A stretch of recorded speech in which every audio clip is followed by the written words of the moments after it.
Hello dear students, welcome back to our channel. આજે આપણે આ વિડીયોની અંદર પ્રકરણ 4નો કાર્બન અને તેના સંયોજનનો પાર્ટ 2 જોઈશું. આપણે આગળના પ્રીવિયસ વિડીયોની અંદર એટલે કે પાર્ટ 1ની અંદર સહસંયોજક બંધ, કેન્ટેનેશન, ત્યાર પછી હાઇડ્રોકાર્બન સંયોજનો, એની અંદર ઇથેન, ઇથિનના સ્ટ્રક્ચર જોયા હતા. ત્યારબાદ સંતૃપ્ત હાઇડ્રોકાર્બન, અસંતૃપ્ત હાઇડ્રોકાર્બન વિશે ટૂંકમાં માહિતી મેળવી હતી. હવે આપણે આ ચેપ્ટરની અંદર એટલે કે આ પાર્ટ 2ની અંદર આ વિડીયોની અંદર આપણે કાર્બન સંયોજનના રાસાયણિક ગુણધર્મો વિશે ભણીશું. તો જોઈએ કાર્બન સંયોજનના રાસાયણિક ગુણધર્મોની અંદર સૌથી પહેલાં તો દહન. એ આપણે લખીએ, દહન વિશે સમજીશું. પહેલું તો દહન એટલે શું? દહન એટલે ઓક્સિજનની હાજરીમાં કોઈ પણ પદાર્થની ગરમ થવું અથવા તો સળગવું.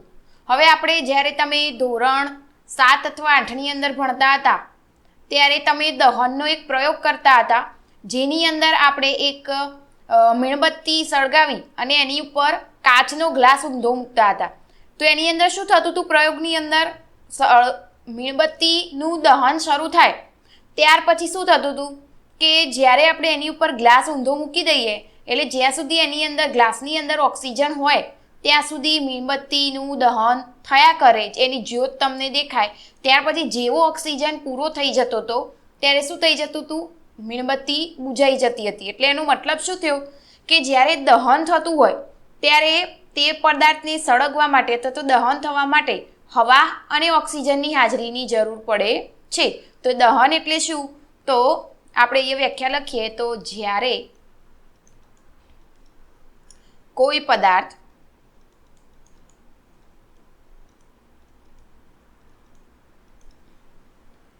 હવા અને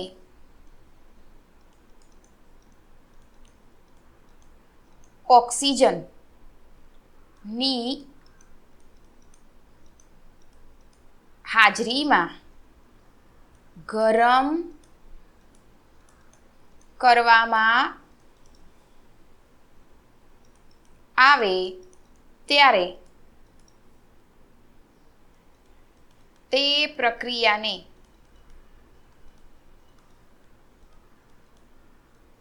દહન કહે છે. ટૂંકા પ્રશ્નમાં પૂછાઈ શકે કે દહન કોઈ પણ પદાર્થનું દહન કરવા માટે શાની જરૂર પડે? તો એમાં શું આવશે? હવા અને ઓક્સિજનની હાજરીમાં એનું દહન થશે. આપણે એનું સૂત્ર લખી દઈએ તો કાર્બન પ્લસ O2 એટલે ઓક્સિજન બંને ભેગા થાય એટલે એમાંથી શું બનશે? CO2 carbon dioxide. જ્યારે પ્રક્રિયા દહનની થાય ત્યારે એમાંથી કયો વાયુ છૂટો પડે? તો કાર્બન ડાયોક્સાઇડ પ્લસ દહન થાય એટલે ઉષ્મા અને પ્રકાશ ઉત્પન્ન થાય.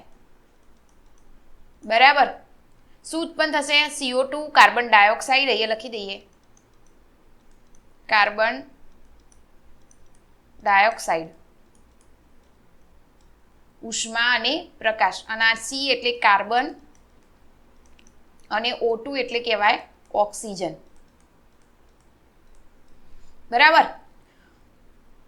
હવે એની અંદર જોઈએ તો સામાન્ય રીતે સંતૃપ્ત હાઇડ્રોકાર્બન સંયોજનો એ કાળી ધુમાડા રહિત જ્યોત આપે છે. આ ખાસ યાદ રાખજો, સંતૃપ્ત જે હાઇડ્રોકાર્બન હોય એ શું કરે? ધુમાડા રહિત એટલે કે એને સળગે, દહન થાય એટલે એમાંથી ધુમાડો ઉત્પન્ન થશે નહીં. જ્યારે અસંતૃપ્ત હાઇડ્રોકાર્બન સંયોજનો હોય એ ખૂબ જ કાળા ધુમાડા સાથે અને પીળી જ્યોત આપે છે. આપણે એ લખી દઈએ તો સામાન્ય રીતે સંતૃપ્ત હાઇડ્રોકાર્બન. હવે સંતૃપ્ત હાઇડ્રોકાર્બન કોને કહેવાય એ આપણે આગળના પાર્ટ 1ની અંદર શીખ્યા હતા, સમજ્યા હતા. જો ચેનલ પર નવા હોય તો પહેલા પાર્ટ 1 જોજો, એના પછી આ પાર્ટ 2 જોજો. બરાબર. હાઇડ્રોકાર્બન સંયોજનો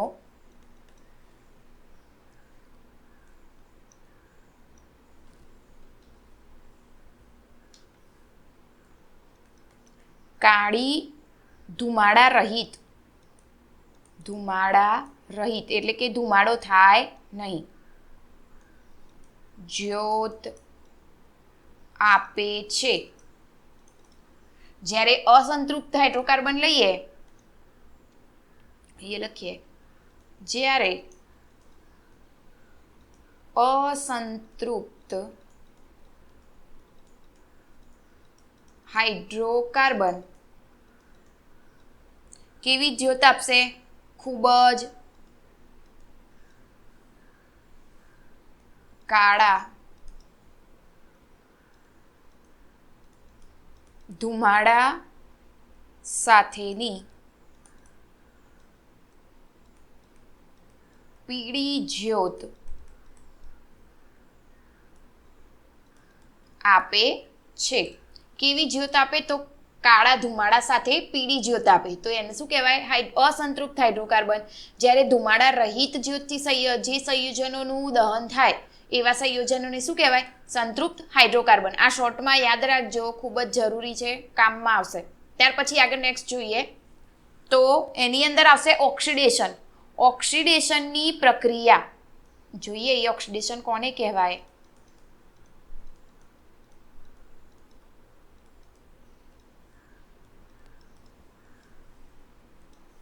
ઓક્સિડેશન એટલે શું? તો ઓક્સિડેશન એટલે આલ્કોહોલનું ઓક્સિડેશન થતા, એટલે કે કાર્બન સંયોજનોની અંદર ઓક્સિડેશન કઈ રીતે થાય? તો આલ્કોહોલનું ઓક્સિડેશન થતા તે કાર્બોક્સિલિક એસિડમાં ફેરવાય છે. અહીંયા લખીએ,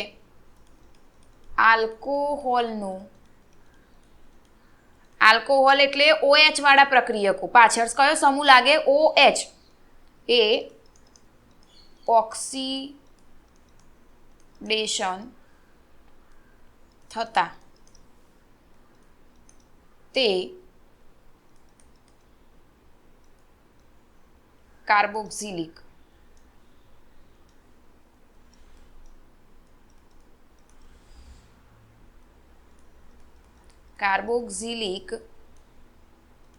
એસિડમાં ફેરવાય છે. કાર્બોક્સિલિક એસિડમાં ફેરવાય છે એટલે કે અહીંયા આપણે ઇથેનોલનું ઉદાહરણ સાથે લખીએ તો CH3CH2OH. આ OH પાછળ આવે એટલે એનો મતલબ શું થયો? કે આ આલ્કોહોલિક સંયોજન છે. આને કહેવાય ઇથેનોલ. જેની પ્રક્રિયા થાય એટલે શાની હાજરીમાં થશે? તો આલ્કલાઇન KMnO4 પ્લસ ઉષ્મા એટલે ગરમ કરવામાં આવે KMnO4 ની હાજરીમાં. તો એમાંથી શું બનશે? CH3COOH એટલે કે કાર્બોક્સિલિક એસિડ, અથવા તો એને શું કહેવાય? Acetic acid. આ કાર્બોક્સિલિક એસિડ COOH એ સમૂહ કહેવાય, બરાબર? અને આ એસિટિક એસિડ એનું રાસાયણિક નામ થશે,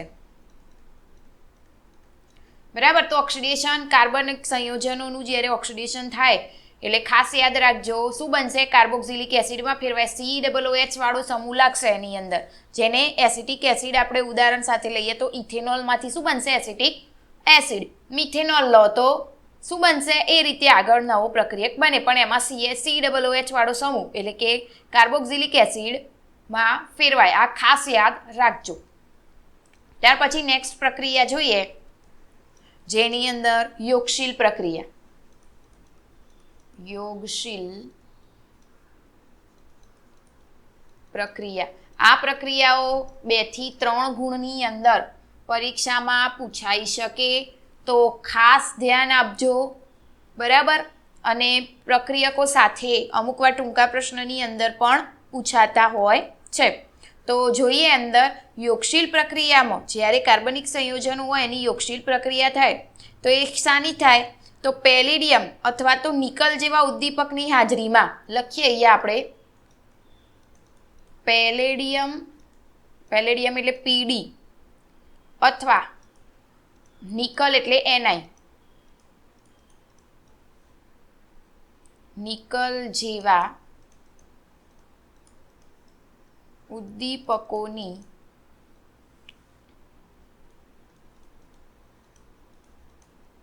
હાજરીમાં અસંતૃપ્ત હાઇડ્રોકાર્બન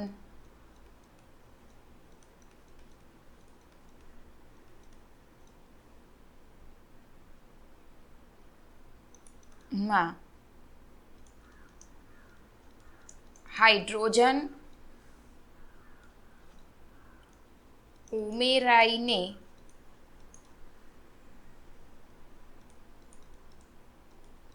સંતૃપ્ત હાઇડ્રોકાર્બન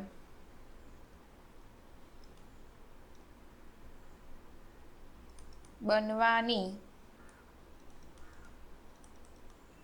પ્રક્રિયાને યોગશીલ પ્રક્રિયા કહે છે.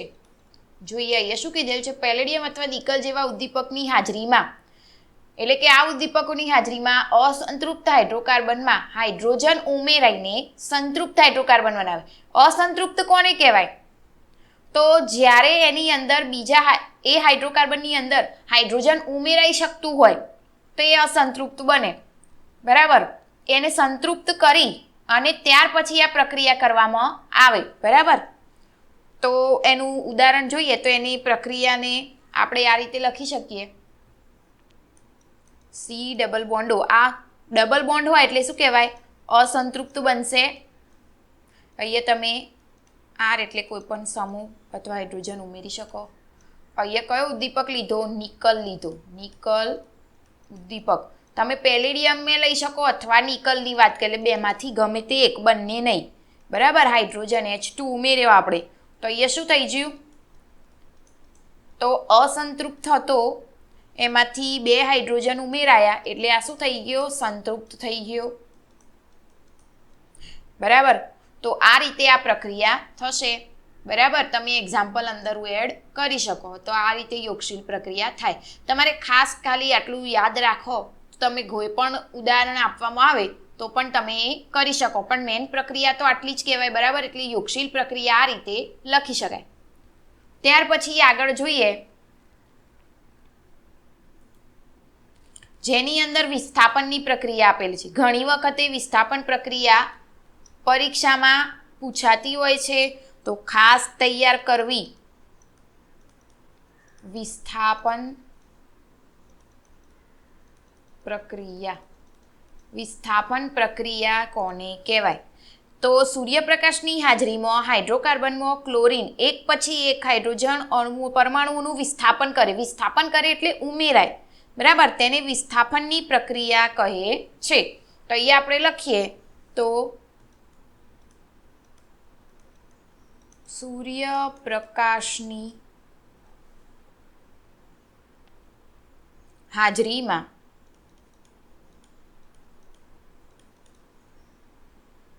હાઇડ્રોકાર્બનમાં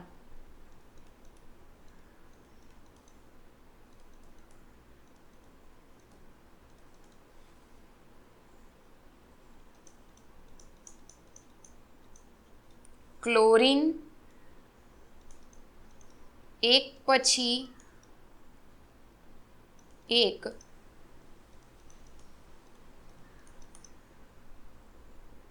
હાઇડ્રોજન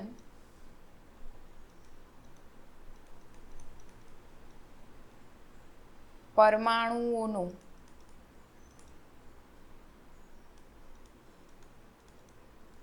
વિસ્થાપન કરે છે તેને વિસ્થાપન પ્રક્રિયા કહે છે. ખાસ યાદ રાખજો, આની અંદર શું કીધું? સૂર્યપ્રકાશની હાજરીમાં હાઇડ્રોકાર્બન એ ક્લોરીનની એક પછી એક હાઇડ્રોજન પરમાણુઓનું વિસ્થાપન કરે. બરાબર, તો ક્લોરીનની અંદર હાઇડ્રોજન ઉમેરાતો જાય એમ. તો અહીંયા આપણે એનું સમીકરણ જોઈએ તો CH4 પ્લસ Cl4 એટલે આ ક્લોરીન, આ થશે મિથેન. બરાબર, આ હાઇડ્રોકાર્બન સંયોજન જેની અંદર ક્લોરીન ઉમેરાય તો એ શું થશે? CH4Cl plus HCl. HCl એટલે હાઇડ્રોક્લોરિક એસિડ. બરાબર, અને CH4Cl ઉત્પન્ન થશે. તો આ થઈ વિસ્થાપનની પ્રક્રિયા. બરાબર, ત્યાર પછી નેક્સ્ટ જોઈએ ઇથેનોઇક એસિડ. અહીંયા લખીએ ઇથેનોઇક એસિડના ભૌતિક ગુણધર્મો. ઇથેનોઇક એસિડના. હવે ઇથેનોઇક એસિડની અંદર પહેલું લઈએ આપણે ભૌતિક ગુણધર્મો અને એના લઈશું રાસાયણિક ગુણધર્મો. ભૌતિક ગુણધર્મો. તો ઇથેનોઇક એસિડના ભૌતિક ગુણધર્મની અંદર પહેલું તો શું આવશે? એ રંગવિહીન છે, તીવ્ર ખટાશયુક્ત વાસ ધરાવે છે, પાણીમાં દ્રાવ્ય એટલે કે શું કહેવાય, પાણીમાં ઓગળી જતું હોય, પછી એનું ગલન બિંદુ કેટલું? તો 290 કેલ્વિન છે. તો એ લખીએ આપણે રંગવિહીન, પછી તીવ્ર ખટાશયુક્ત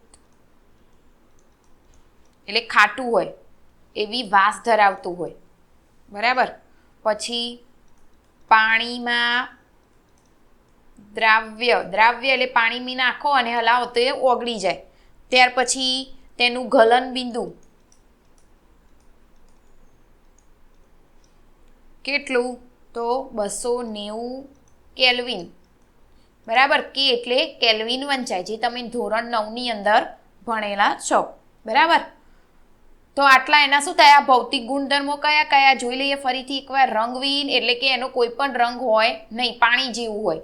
તીવ્ર ખટાશયુક્ત વાસ ધરાવતું હોય, એની વાસ એવી આવતી હોય કે એમાંથી ખટાશયુક્ત વાસ મારતી હોય. પછી પાણીમાં દ્રાવ્ય હોય, ઓગળી જાય, એનું ગલનબિંદુ 290 કેલ્વિન હોય.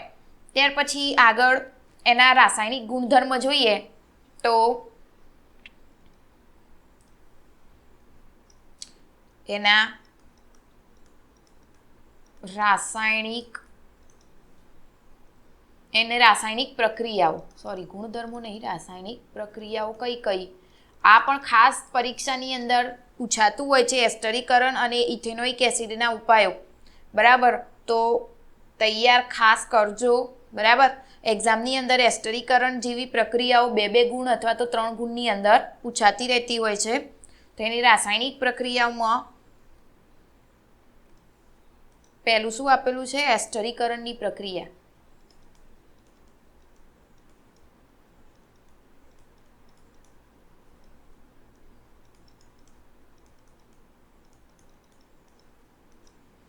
ચલો, તો એસ્ટરીકરણની પ્રક્રિયાની અંદર શું હોય? તો એસિડ અને આલ્કોહોલની પ્રક્રિયાથી એસ્ટર બનવાની પ્રક્રિયા, જેને શું કહેવાય? એસ્ટરીકરણ પ્રક્રિયા. ખાસ યાદ રાખજો, યાદ રહી જાય એવું છે. એસિડ અને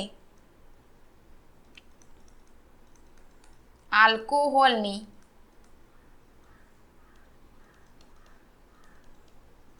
પ્રક્રિયાથી એસ્ટર બનવાની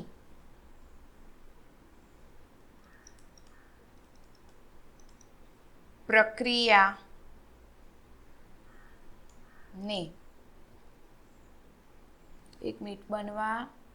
એસ્ટર બનાવવાની પ્રક્રિયાને શું કહેવાય? તો એસ્ટરીકરણ કહે છે. એકદમ ઇઝી છે, યાદ રહી જાય એવું. નામ ભલે મોટું હોય પણ પ્રક્રિયા તો યાદ રહે એવી જ છે, બરાબર. તો પહેલું લઈએ આપણે, એમાં ઇથેનોઇક એસિડ અને ઇથેનોલ બંનેની પ્રક્રિયા થઈ અને એમાંથી ઇથાઇલ એસિટેટ અને પાણી છૂટું પડે. તો એ જોઈએ, લખીએ CH3COOH. આ શું થયું? તો ઇથેનોઇક એસિડ પ્લસ ઇથેનોલ એટલે CH3CH2OH, જેની રિવર્સેબલ પ્રક્રિયા એસિડની હાજરીમાં પ્રક્રિયા થાય તો એમાંથી શું બનશે?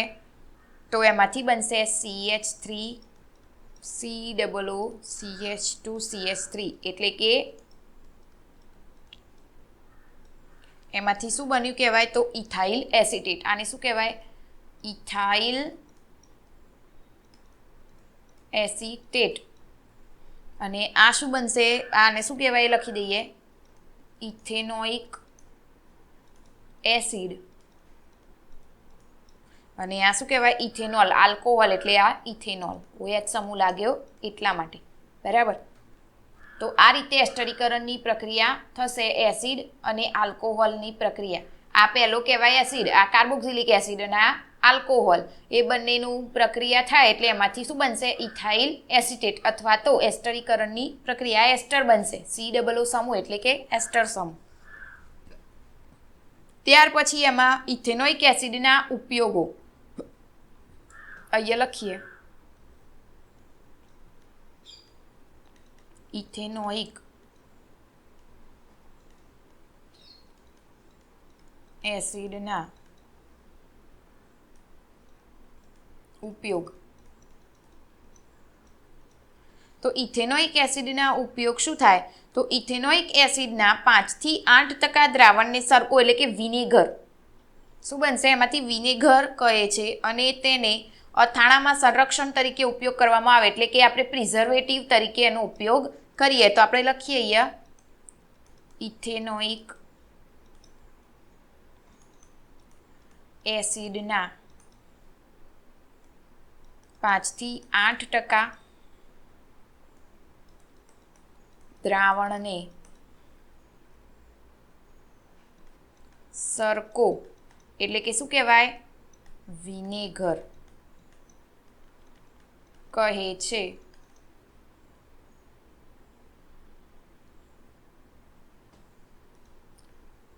અથવા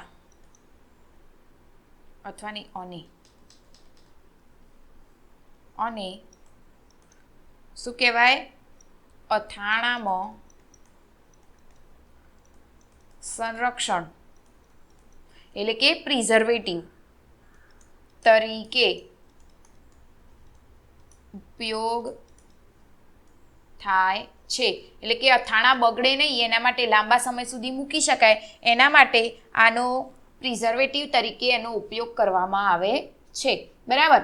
હવે આપણે આગળ નેક્સ્ટ ક્રિયાશીલ સમૂહના નામ અને એના સૂત્રો, પછી ઇથેનોલ વાળા ઉદાહરણો એટલે કે ઇથેનોલની રાસાયણિક પ્રક્રિયાઓ જોઈશું.